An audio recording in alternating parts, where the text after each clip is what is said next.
So we got Seattle Seahawks here. Let's talk about this offense, which doesn't really change that much, except they lost a couple of their tight ends that had really no value last year, so we're not going to even highlight them this year either. But let's talk about Geno Smith.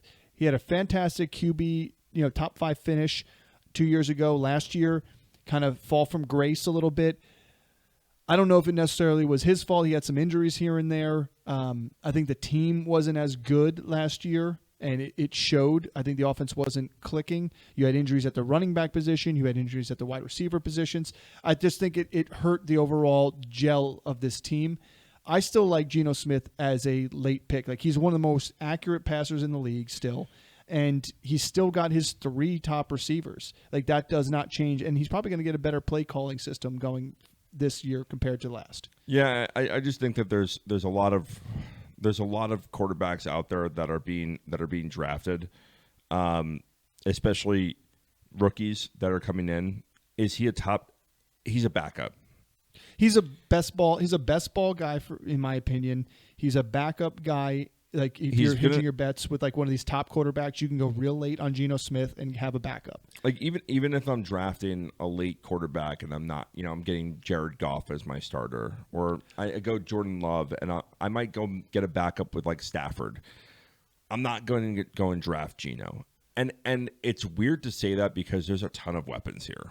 Like, it's not weird to say that as a starter though. No, not as a starter. I'm saying as a backup. But if you're saying getting Goff or Stafford and then you're getting him as a backup, that's still too close for me. That's like saying, I'll take Baker as a backup at that point. In my opinion, if I'd go get Geno if I'm getting Hurts, Lamar, like one of those top 3 rushing quarterbacks, Josh Allen, one of those top 3 guys.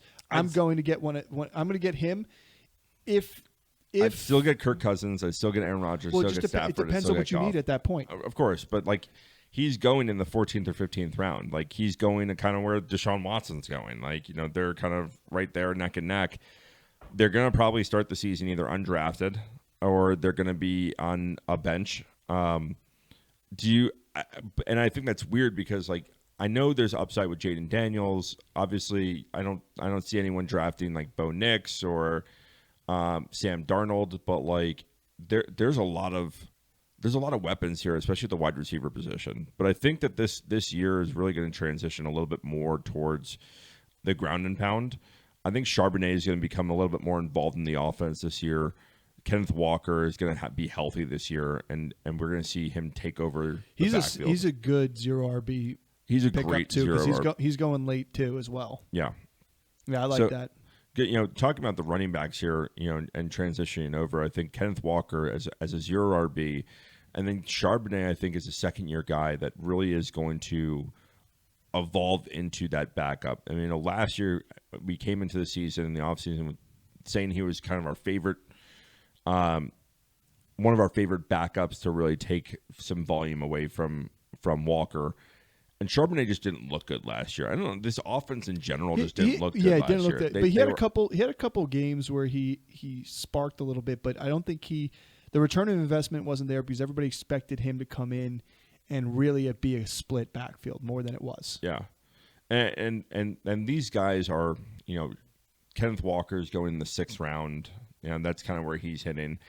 Great RB2, great 0 running back. I mean, if you get Connor and Kenneth Walker, you're going to be set. And if you go in the 0 RB strategy, those 2 guys, they're great. Yeah, your team's going to look good. Your team's going to look good if you get those 2.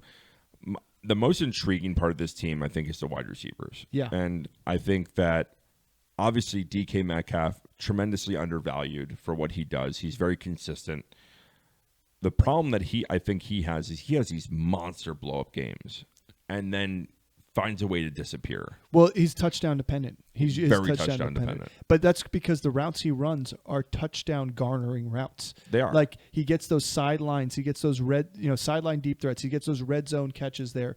Like, the other guys play the other roles. Yeah, it's with his teammate AJ Brown. They're both kind of the same kind of guy. Yeah. They are touchdown dependent on, they're not going to be like high volume plays.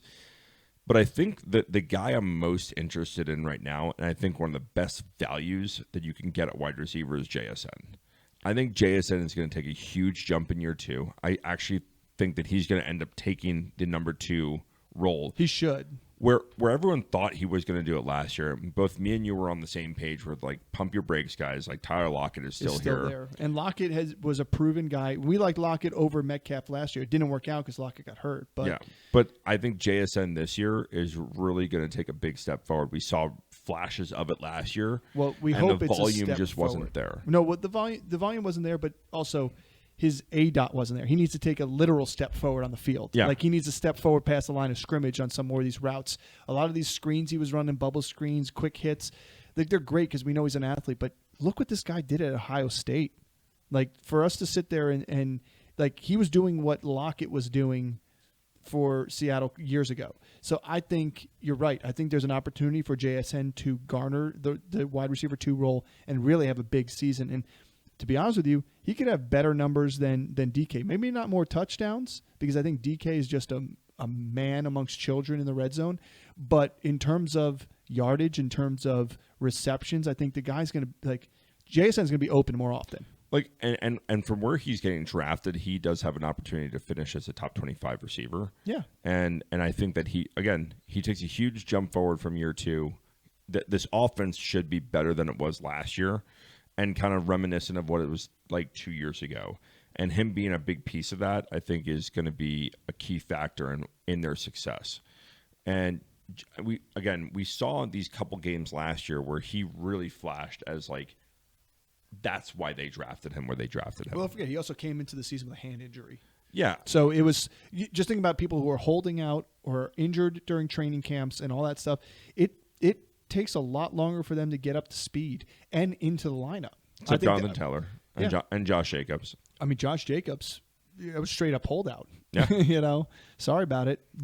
And that's the thing that scares me, about running backs and people who hold out there. It scares me about CeeDee Lamb a little bit this year and some of these other guys. But I'm on the same page with you here. Seattle's got a trio of receivers that can get the job done. Like I even would take a piece of Tyler Lockett late because he's almost going undrafted in some leagues too. Yeah. And for you to have him late in comparison to some of these rookies that may have some big blow up games here and there, you're at least going to get some consistency with Lockett with the touchdowns here and there. And if anything happened to DK Metcalf and it's JSN and Lockett, you're sold.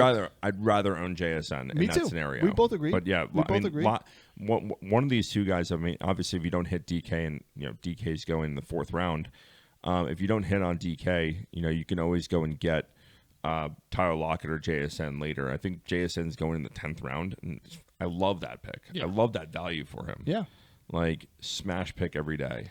Right there. Well, like we said, we were going to touch the tight ends. There's not much to speak about. They didn't really invest in anything big there. So we'll be moving on. We'll take a quick break and talk about the LA Rams. LA Rams. A winning 10-win LA Rams. Stay tuned.